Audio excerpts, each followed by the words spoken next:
I am back with my second installation in this IGTV series where I hope to open up a dialogue on art and on being an artist. And I thought I'd jump right in and answer a couple of questions you guys had. I'll start with Natalia, who asked me a question here on Instagram. Her question was, when you talk about having more fun with your work and then you also work faster, is that likened to a state of flow? And the answer is yes, it is.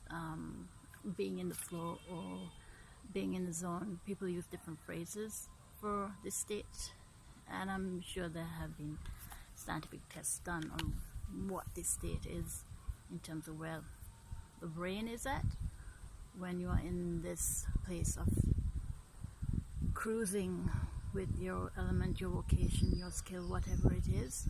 And I know that it's not limited to just the creative fields, because I've heard athletes speak of this too, being in the zone when they're running or in the middle of a sports game.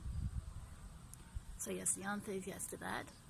And I did have another question actually. This one was asked on Facebook, and it is from Verena. So thank you for your question. And your question was, how do you come up with your ideas for painting? And there's actually two parts to this one, because it's both inspiration and my working process where I actually refine my ideas before I put them onto canvas. The inspiration side of it is quite easy to explain. I think I'm inspired by everything in life, every experience, everything I see, everything I come to know. And I then assimilate this into my world. I take time and digest it. And it can be life experiences, it can be things that I have read, it can be other forms of creativity too that sort of spark my mind, my imagination, and then my mind runs with it and it starts a dialogue in my head. And what I do is I then start writing. I like to write out my ideas. I will usually start in my notebook with just the first concept, and then I'll discuss it with myself until metaphors and my sort of poetic writing will spark ideas, or images rather. And from those images I will construct a very basic sketch, because all these objects that I place in a painting tend to be symbols for the original concept that I was writing about. And from there I will have that very rough sketch. I try not to get too detailed in sketches anymore.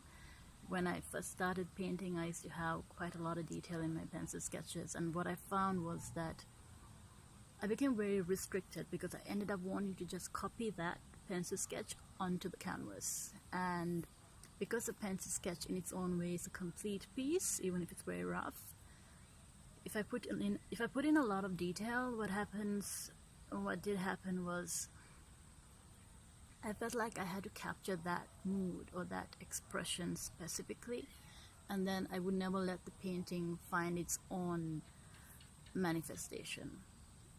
And this was quite a struggle until I realized the sketch is not meant to be the finished product. Well, it can be in its own way, but when it's just supposed to be a stepping stone onto the canvas, then what I'll do nowadays is very, very rough lines and compose the main objects, so I know roughly what the painting will, the structure of, I'll see what the structure of the painting will be like. And I have just posted up onto my stories the sketch and the finished painting for the Goddess of Ascension, if you have seen that, and that'll give you an idea of, that'll help you see what my sketch is compared to the final product. It's very, very rough. And this leaves me a lot of room to play around and be spontaneous when I'm working on the canvas or the final paper piece. And I also find this leaves a lot of room for the painting to have its own say. So the sketch would be my concept, very rough concept that I offer to the painting in a sense, and from there it will develop with our relationship. Like I said earlier, painting is very much like a relationship. Each painting is like a relationship because you have to learn to communicate and listen. So if I have far too many demands on how the finished product is supposed to look like, I end up fighting with the painting, and until I learn to surrender and let the painting lead me. I always say it's important to listen and to obey and to follow wherever the painting takes you, even if the original idea, the concept was yours, because in the end the painting will always help you dig deeper into that concept or that idea, and it will show you, you'll gain so much more insight by the end of it, that so much so that the final product is always a far more sophisticated version of the original raw concept that you had. And in terms of productivity and products, as these are the words I use quite often, productivity to me is not so much just working hard and putting in the hours to create an end product. For me, productivity is really showing up and attending to your vocation, regardless of whether you create a lot of work by the end of the day or the end of the week or the end of the month. It's really about being present and being grateful for the blessings and the talents that you've been given, and continuing to build and maintain that relationship. It's far more important to grow as a person with your vocation or your skill or whatever it is that you do than it is to use that to create products. And it may be a bit confusing because I know I use the word product a lot, and I just wanted to clarify what I mean by that. It's really just being present with your vocation. And with that, I think I have answered all your questions. I could go a little deeper into how I create my paintings, and I'll probably do that in future videos because, like I said, I'm going to keep this to a maximum of 10 minutes. When it comes to,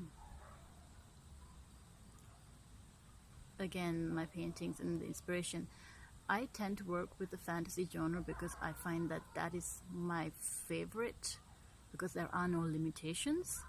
You can continue to expand and expand on an idea and on the visuals that then symbolize that idea, and there is nothing that can hold you back. It's not like representative art where you're trying to capture something specific and you can't go past certain boundaries. So fantasy allows me to really push my imaginative ideas without anything holding me back, and that is the reason I really love fantasy as a genre and why all my concepts tend to be represented through fantasy. That was Lily, who you just saw, my cat. And I think I'm running out of time now, so I better say goodbye for now. And I will actually touch on this topic again in the future, talk in depth about my working process, hopefully. Okay then, I will see you next time. Thank you for joining, and have a good evening or morning or whatever it is, or wherever you are.